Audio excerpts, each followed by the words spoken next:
আসসালামু আলাইকুম প্রিয় শিক্ষার্থীরা, আশা করি আপনারা সবাই ভালো আছেন। নিউমেরিক্যাল অ্যানালাইসিস এর ফাইনাল এক্সাম সিলেবাস ডিসকাশনের শেষ ভিডিওতে আপনাদের সবাইকে স্বাগত। তো আজকে আমরা লেকচার 27 এবং 28 নিয়ে আলোচনা করব। তো আপনাদের সিলেবাসে 27 এবং 28 নাম্বার লেকচার থেকে যেগুলো জিনিস দেওয়া ছিল সেগুলো হলো Eigenvalue and eigenvectors. Find the eigenvalues and eigenvector from the equation, regression analysis, correlation, scatter diagram, correlation coefficient এবং regression equation. তো এখান থেকে মেইনলি আপনার এই জিনিসগুলোই দরকার হবে যে eigenvalues, eigenvector, find the eigenvalues and eigenvector from the equation. বাকি যেটা দেয়া ছিল যে regression analysis, coefficient, scatter diagram, এই পার্টটাকেও না পড়লেও হবে। Correlation coefficient, correlation, scatter diagram, regression equation, এইটা। তো এখান থেকে eigen value, eigen vector of the matrix, যে কোনো ম্যাট্রিক্স এর, সেখান থেকে এক্সাম্পল 13.1, 13.2 এবং 13.3 দেওয়া ছিল, যেটা হলো 6 মার্কের ম্যাথ থাকবে।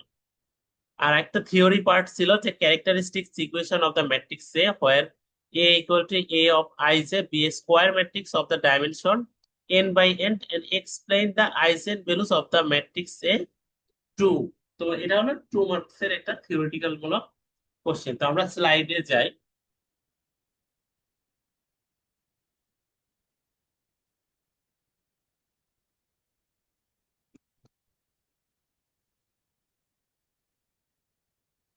তো এটা আমাদের স্লাইড ছিল যে লেকচার 27 এবং 28 এর eigen values and eigen vector of a matrix.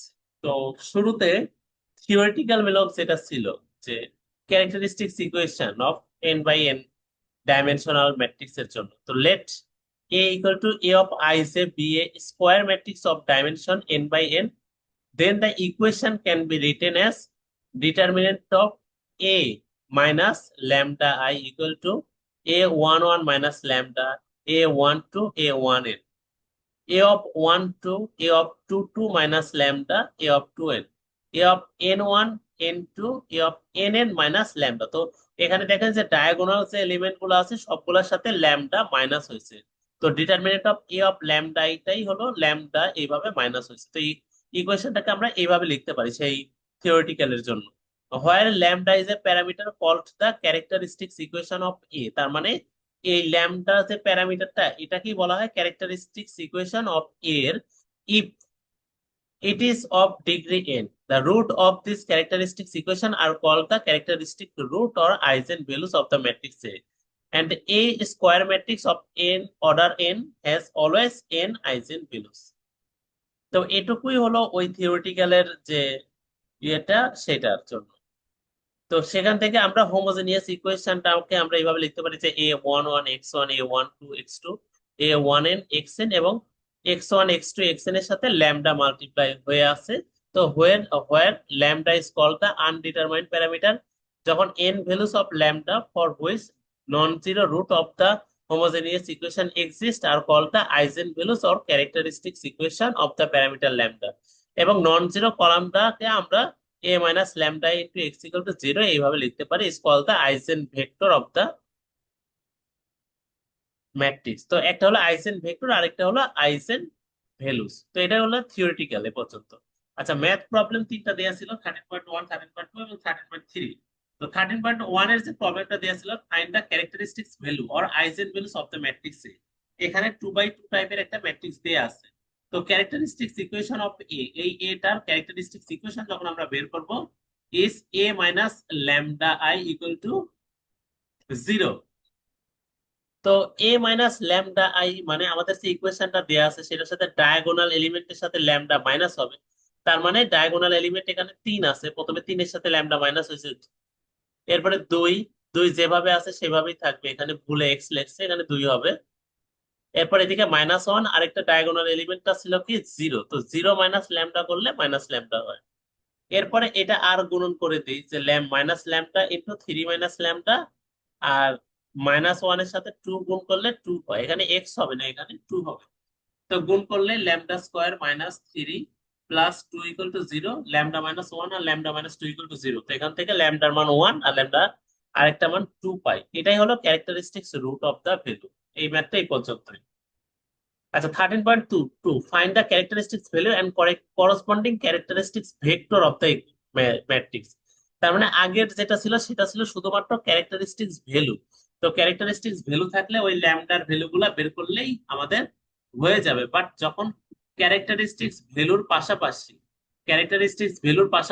Characteristics ভেক্টরও বের করতে বলা হবে, তখন আমাদের ম্যাথের সাইজটা বড় হয়ে যাবে, আমাদের আরো অনেক কিছু ক্যালকুলেশন করতে হবে।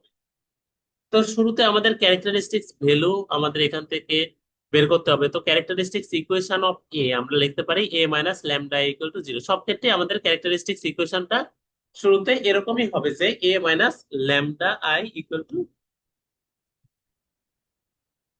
জিরো। তো এখানে থ্রি মাইনাস ল্যামডা, মানে আমাদের যে ডায়াগোনাল এলিমেন্ট গুলো আছে প্রত্যেকটার সাথে আমাদের ল্যামডা মাইনাস করতে হবে। তো প্রথমটাতে তিনের সাথে ল্যামডা মাইনাস হচ্ছে এবং ডায়াগোনাল এলিমেন্ট আরেকটাও তিন আছে, সেটার সাথেও ল্যামডা মাইনাস হচ্ছে। বাকি এলিমেন্ট গুলোকে ওইভাবে লিখতে হবে। লেখার পরে আর গুণন করে দিলে আমাদের একটা ইকুয়েশন আসবে, সেখান থেকে আমরা এটাকে সলভ করলে ল্যামডা মাইনাস টু এবং ল্যামডা মাইনাস ফোর পাবো। এই সলভের পরে ল্যামডার মানগুলোই হবে আমাদের ক্যারেক্টারিস্টিক্স ভ্যালু। এরপরে আমরা এক্স সমান লিখতে পারি এক্স ওয়ান এক্স টু, যে দুটো আমরা বের করলাম, denote the characteristics vector corresponding to the value of lambda, then lambda equal to two. তো ল্যামডার ভ্যালু এখানে দুইটা বেড়েছে, একটা টু আর ফোর। তো টু এর জন্য আমরা লিখতে পারি A minus lambda into X equal to zero. তো এ মাইনাস ল্যামডা আই এখান থেকে লিখতে পারি থ্রি মাইনাস টু। ল্যামডার মান আমরা টু যে ধরে নিলাম, তো ওই ইকুয়েশনে ওই ডায়াগোনালে যে মাইনাস ল্যামডা ছিল সেই জায়গায় আমরা টু বসায় দিলাম। এই ডায়াগোনালেও মাইনাস টু বসায় দিলাম। ওই টু বসালে এক্স ওয়ান এক্স টু এবং আমাদের অন্য যে ভ্যালু গুলো ছিল সেটা হলো জিরো জিরো, সেটা ধরে দিয়ে দিলাম। দেওয়ার পরে এখানে ক্যালকুলেশন করলে one one one one X one আর জিরো জিরো আসে। তো সেই জিনিসটাই আপনি এখানে বসায় দিলেন। বসানোর পরে এক্স ওয়ান আর এক্স টু কে এদের সাথে গুণ করলে X one plus X two equal to zero আসে, আবার X one plus X two equal to zero. তো এখান থেকে এক্স ওয়ান সমান আমরা এক্স টু কে লিখতে পারি X one divided by one আর x two divided by minus one. যেহেতু আমরা এই যে এক্স ওয়ান সমান মাইনাস অফ এক্স টু হয়েছে, তার মানে এখানে মাইনাস ওয়ানটাকে নিচে নেওয়া হয়েছে আর এখানে একটা কনস্ট্যান্ট নিয়ে আসা হয়েছে। এবার characteristics vector corresponding to the lambda equal to two. প্রথমটা আমরা টু এর জন্য বের করছি আর পরেরটা ল্যামডা ছিল ফোর। এই ফোর এর জন্য আমাদের ক্যালকুলেশন করতে হবে এখানে।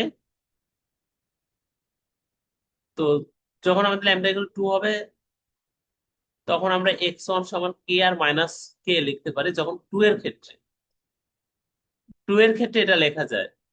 টু এর ক্ষেত্রে লেখা যায় কি এখানে যে value lambda equal to two is আমরা যে এই যে ইকুয়েশনটা বের করলাম যে x one divided by one আর x two divided by minus one. তো এই কে দিয়ে প্রথমটাকে গুণ করলে কেই হবে আর মাইনাস ওয়ান কে গুণ করলে মাইনাস কে হবে। তার মানে এক্স ওয়ান সমান আমরা লিখতে পারি কে আর মাইনাস ওয়ান। এবার এক্স ওয়ান সমান ওইটাই লিখেছিলাম যে কে এর সাথে আছে আমাদের ওয়ান আর মাইনাস কে এর সাথে আছে মাইনাস ওয়ান। ভ্যালু পাই গেলাম। এবার ল্যামডা ইকুয়াল টু ফোর এর জন্য আমরা বের করব। তো ইকুয়েশনটা same, A minus lambda into X equal to zero. এখানে ল্যামডার জায়গায় আমরা ফোর বসাই দিলাম। ফোর বসাই দিয়ে এটা ক্যালকুলেশন করলে আসে x one divided by one x two divided by one equal to k prime. দুটোই আমাদের পজিটিভ আসছে, তার মানে এখানে এক্স টুর মান হবে দুইটাই ওয়ান ওয়ান। এবার দ্য ক্যারেক্টারিস্টিক্স রুট এর জন্য ল্যামডা ইকুয়াল টু টু আর ল্যামডা ইকুয়াল টু ফোর এর জন্য আমরা পাই গেলাম ক্যারেক্টারিস্টিক্স ভেক্টরটাকে আমরা কি লিখবো এক্স ওয়ান সমান ওয়ান ওয়ান এক্স টু সমান ওয়ান টু লিখবো। তো এই ক্যারেক্টারিস্টিক্স ভেক্টরটাকে এইভাবে লাস্ট পর্যন্ত লেখা যায় যে এক্স ওয়ান সমান one divided by root two আর one divided by root two minus, আর এক্স টু সমানও লেখা যাচ্ছে ওই জিনিসটা।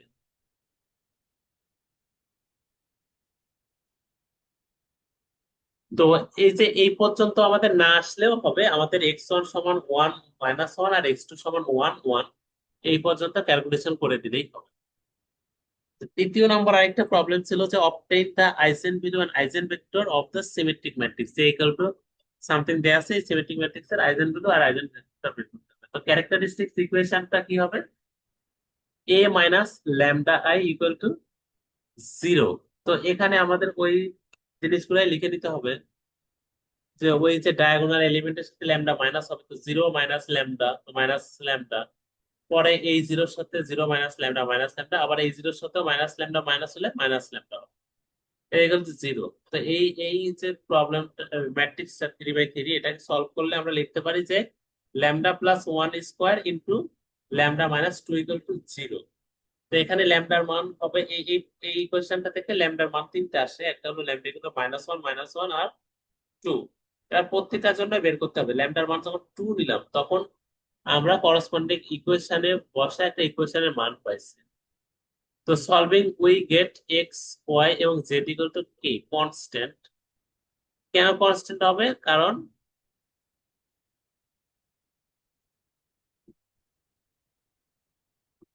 এখানে কনস্ট্যান্ট,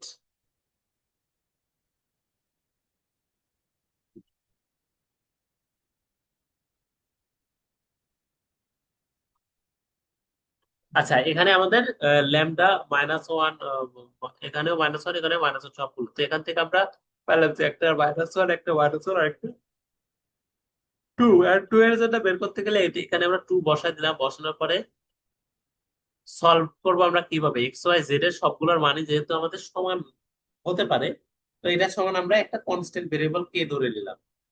তো এক্স ওয়ান সমান আমরা এটাকে লিখতে পারি কে ও, আবার তিনটাকে এর, এটা ট্রান্সপোজ ম্যাট্রিক্স।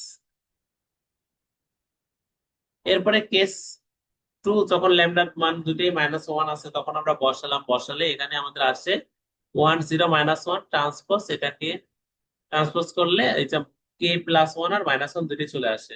তো এখান থেকে সলভ করলে কে এর একটা মান আসে। তো এই হচ্ছে কে এর মানগুলো বসায় দিলে এক্স টু আর এক্স থ্রির মানটাও চলে আসবে, সেটাই হচ্ছে আমাদের রেজাল্ট। এরপর determine the eigen value and corresponding eigen vector of the following system. তার মানে এখানে একটা কিছু সিস্টেমের ইকুয়েশন দেওয়া আছে, এখানে ডিরেক্ট কোনো ম্যাট্রিক্স দেওয়া নেই। তার মানে সিস্টেমের এরকম কোনো কিছু ডিরেক্ট দেওয়া থাকলে সেখান থেকে আমরা ম্যাট্রিক্স তৈরি করতে পারি না? পারি। যেমন এক্স ওয়ান এর সাথে তার কোএফিসিয়েন্ট কত আছে? 10। এক্স টুর সাথে আছে 2, এক্স থ্রির সাথে আছে কত? 1, সেটাই লেখা হয়েছে 10 to 1। আবার এক্স ওয়ান এর সাথে আছে 2, এক্স টুর সাথে আছে 10, এক্স থ্রির সাথে আছে 1, সেটাই লেখা হয়েছে। আবার এক্স ওয়ান এর সাথে আছে 2 1 10, 2 1 10 লেখা হয়েছে। এবার এখানে ক্যারেক্টারিস্টিক ইকুয়েশনটা কি হবে? A minus lambda I. তো ল্যামডা আই মানে কি? ডায়াগোনাল এলিমেন্টের সাথে ল্যামডাটা মাইনাস হবে। তো ডায়াগোনাল এলিমেন্ট এখানে ছিল কি 10x1, তো এখান থেকে 10 এর সাথে ল্যামডা মাইনাস, পরে ডায়াগোনাল এলিমেন্ট টু 10, 10 এর সাথে ল্যামডা মাইনাস, পরেরটাও 10, 10 এর সাথে ল্যামডা মাইনাস। তো ইকুয়েশনটাকে যখন আমরা লিখি, ডিটেলসে লিখি গুণ করে, তখন এইভাবে লেখা হয় এবং এখান থেকে ল্যামডার এই মানগুলো আসে। এবার ল্যামডার মান প্রথমেরটা ইউজ করলাম ইকুয়েশনে, এখানে এক্স থ্রির মান পাবো, এক্স ওয়ান এর মান পাবো, এক্স টুর মান পাবো। তো সেই ক্ষেত্রে আমাদের প্রত্যেকটার মানে ওয়ান আসে। পরেরটা কেস টু নিলাম, সেটাও বসালে এ মাইনাস ল্যামডা আই এক্স, সেটা বসালেও একটা x three equal to one, এটা একটা ভ্যালু আসবে। এইট বসালেও এরকম একটা ট্রান্সপোজ ম্যাট্রিক্স পাবো। তো এইভাবে আমাদের প্রত্যেকটা ভ্যালু বসালে সেখান থেকে যে ভেক্টরটা পাবো সেটাই হলো আমাদের করসপন্ডিং করসপন্ডিং আইজেন ভেক্টর। আর ম্যাট্রিক আইজেন ভ্যালুসটা কি? আপনারা যেটা বের করছিলেন সেটা হলো আইজেন ভ্যালুস। তো এই লেকচারে এই পর্যন্ত। এখানে আরো কিছু দেওয়া ছিল, যে regression analysis, correlation, scatter diagram, regression equation, এই টাইপের। তো এগুলো আসলে পরীক্ষার জন্য দরকার নেই, অতটা ইম্পর্টেন্ট না, তারপর আমি একবার একটু রিক্যাপ করে যাই।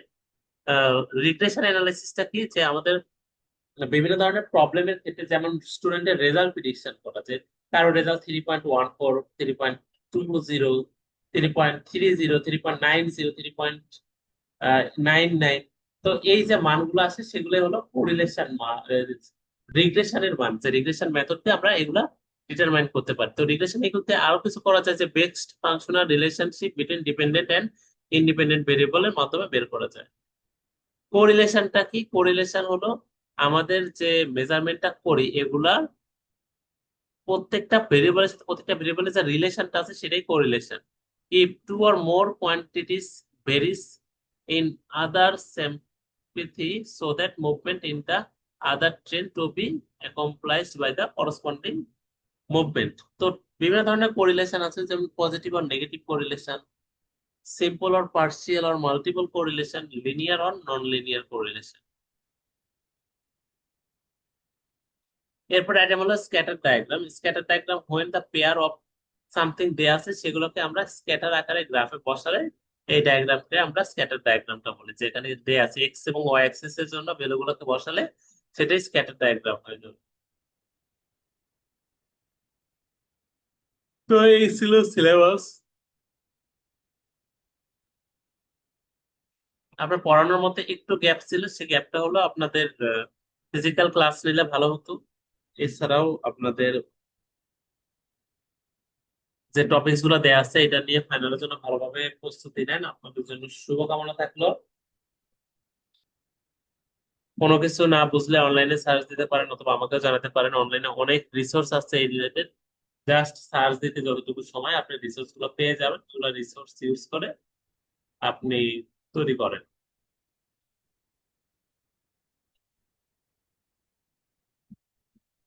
তো এদিকে যে রিগ্রেশন, কোরিলেশন, স্ক্যাটার ডায়াগ্রাম এগুলা বাদ বাকি অংশগুলো না পড়লে পরে শুরু থেকে আইজেন ভ্যালু আর আইজেন ভেক্টরের মানগুলো কিভাবে ক্যালকুলেশন করতে হয় বিভিন্ন ওয়ে আছে ক্যালকুলেশন করার, বা বিভিন্ন কঠিন স্টেপ গুলোও আসতে পারে পরীক্ষায়।